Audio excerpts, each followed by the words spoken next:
Good morning, everybody, and welcome. Happy Tuesday. I'm Brenda Siler, lifestyle reporter with the Washington Informer newspaper, and this is a special edition of our digital talk show. It's Informer Live, and boy, have we got a dynamite big star guest today. It's Roy Wood Jr., and we welcome him to Informer Live and to the Washington Informer, and Hello. thank you for being with us today. Thank you for having me. I appreciate the invitation. We are one of the reasons that we're excited. We are a Black-owned female newspaper. We're going into our 60th year, and Congratulations. I look at your family background. Your dad, Roy Wood Sr., was a journalist and a professor, and he was co-founder of the National Black Network. So it's all about news here, and I know that's what you're about. And we're so happy to have you with us and to have that in common with the journalism. You were just here in Washington, D.C., with the Congressional Black Caucus Foundation Annual Legislative Conference. And Mhm. you and Sherry Shepard co-hosted the Phoenix Award. How was that? How did that It go? was a good time. I mean, it's chaos backstage for the hosts. I mean, you all get a good show. You get to see innumerable, black politicians be recognized for their contributions and the hard work that they put in over the course of the last year. And, talk a little bit about legislation and policy. Of course, the president and the vice president speak. So there's chaos in that. So there's just never really a quiet moment backstage for us as hosts, but to be in the presence of so many, dope people and philanthropists, to me, it's just a great thing. Well, I love the way that President Biden acknowledged you at the microphone, even though you were backstage. I don't know if you heard, he just Yeah, I heard it. was just glowing about you, talked about, yeah, he and our friends, that you're friends and that you're at the White House Correspondents' Dinner and that you were at the celebration for Juneteenth. And then you were there at the banquet. And I said, at this point, Roy must have that super secret squirrel security clearance because that will, I think you could No, go to the White House and just knock on the door. no, I don't know if I'm at that point yet. But no, it's fine to it's cool to be able to be invited and have an opportunity to use humor to try and help people decode what the hell is going on in the world right now. And for me, that's what I look at, invitations and opportunities like that to be. And plus, with all the news that's going on, it gives you a lot of fodder when you get in front of the microphone and that you can use in your new CNN show. Have I got news for you? Congratulations. I saw the first episode this past weekend. It's you along with Amber Ruffin and Michael Ian Black. Tell our audience all about your new news show. Well, it's more of a comedy show. I wouldn't even want to call it a news show. It's a comedy show about the news disguised as a quiz show. So there's a show that's been on in Britain by the same name for a little over almost 35 years. So we're a British remake of essentially a comedy news show that pretends to be a quiz show. So I'm the host, Michael Ian Black and Amber Ruffin, amazing comedians and performers in their own regard. We couple them with a guest every week, and we go through the news in a question form and just discuss current events and everything that's happened in the past week. And I think um that has been probably the coolest thing about this new endeavor, is that I get to talk a little bit about what's going on in the world, but we can season it for taste in the sense of how Yes. serious or how light we want to be. If you look at a week like this week, the week isn't over yet. But if you look at a week like this week, you have JD Vance saying that yes, we make up lies to influence your emotions. You have Trump getting, is it an assassination attempt if they never shot at you? Like if you just show up around a president, I'm not saying you wasn't in danger. I I'm know. just asking, is that the word that we use to describe? And then you got the Puff Daddy indictment that just came out, and apparently the feds found 1,000 bottles of baby oil. amongst other things in the Miami raid. So why do you need 1,000 bottles of? I understand one bottle, maybe two, but disaster bomb shelter. You only need 20 cans of food. If the world ends, you would only. So my point is, topics like that we could explore the entire gamut of um of the news cycle, if we want to. So, that's pretty much the gist of the show.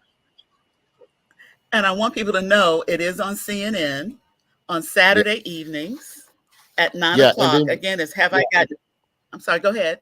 yeah. It's CNN Saturday nights at 9 o'clock, and then we stream the next day on Max. So even if you missed the show on the mothership, you can find us online.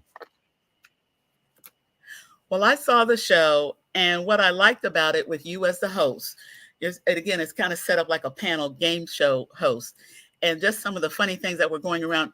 You laughed a lot because I remember, when you were a part of the Daily Show for 8 years, you were considered a reporter, and you were doing different things, but I never saw you crack up and laugh like I saw you do this past weekend on Have I Got News for You.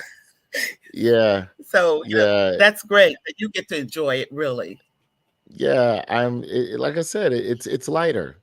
You get to have a Mhm. little bit more silliness, and the Daily Show. There's a responsibility that comes with the types of stories that you carry as a correspondent that I don't necessarily have to tap into if I don't want to on this particular show because you've had 6 days to yell and scream and fight and cuss about the current events, and what we hope for Have I Got News for You to be is a place where people can come and breathe. And so that's all we're trying to do. And with that background with the Daily Show and with your father being in journalism, it just feels like a good fit for you because those instincts are there. But you were also in DC a couple of weekends ago because you have filmed a special that is going to air on Hulu. Tell us a little Yes. bit about that. Well, yeah, we haven't titled the special yet, but yeah, I filmed a 1 hour comedy special at the Lincoln Theater in DC, and I'm grateful to everybody in DC who came out. Oh my God, that 1,000 people in both shows. That was a blessing. So Wow. to show up and do that, I thank God for the blessing to be able to do it, but the thing that's interesting is that we know the special isn't going to come out, for probably another, couple of months. Was finding a connective tissue through the material, Yeah. and it's about friendship and about loneliness and how a lot of what's wrong in the world is just because we're all disconnected as human beings, I think. So for me, it was fun to be able to have a special that really doesn't even get into politics that much at all. I think a lot of people think because this is DC, the Mhm. nation's capital, that you have to have uh, congressional or legislative or public policy instincts to make it work for this audience. People are the same everywhere. You're kind of worried and concerned about the same things. You find joy over the same thing. And we're just who we are. There was a documentary filmed here about a couple of years ago called The Mecca of Comedy in terms of DC and all the comedians that have come out of this city. So many. And Yeah. I thought it was interesting in terms of some of the comedians very hard, but in the laugh. That's all that we are looking for. Yeah. And I think So that's you part are of why I on wanted tour to as well. record And in DC. well, there are a couple of things that you're also doing, other things, and that is you're still on tour. You never Yeah. stop touring. You don't have to. You've got all these other things going on. How do you keep up with that kind of schedule? I try to eat vegetables and get 8 hours of sleep. It starts there. Like honestly, if we're just talking about having the energy when you are up, yeah, that's pretty much what it is. But thankfully the CNN opportunity gives me some time to throttle down just a little bit on the tour dates. So I'm only Yeah. doing about 7 or 8 more cities between now and the end of the year. Whereas this time last year, I was doing 10, 12 cities a month. We was bop, bop, bop, bop, bop. So, it's there's definitely a high tide, low tide in terms of where I get to focus my creative.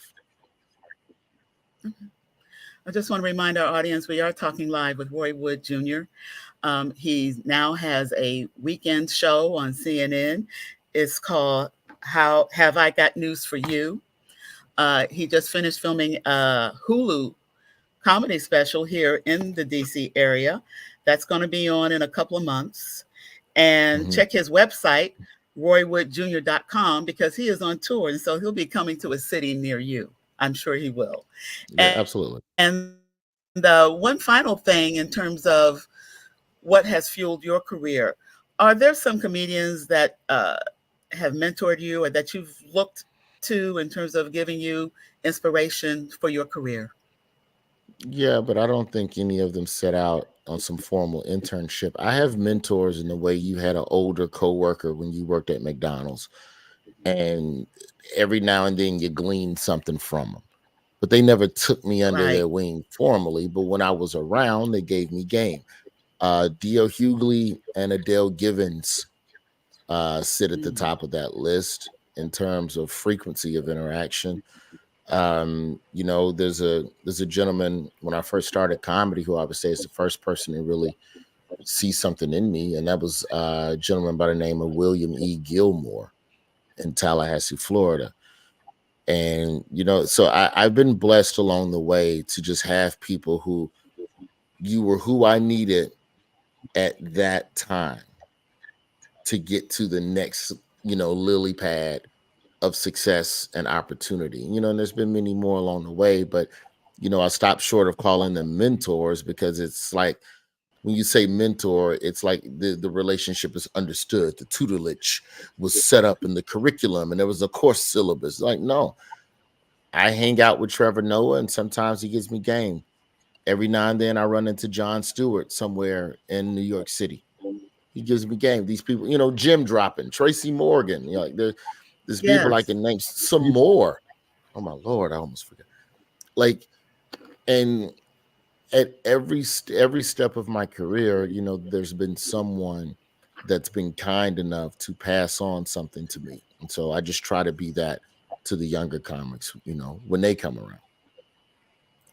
And that's the way it should be, just see an opportunity, drop a little jewel of information here and there, and check them out and see what happens. And that all Yes. those wonderful things have happened for you and your career. And thank you again for being with us on this special edition of Informer Live, produced by the Washington Informer newspaper here in DC. And all the best to you and success to you. And good luck with the television show on CNN. Thank you. Thank you so much. Love y'all. Okay.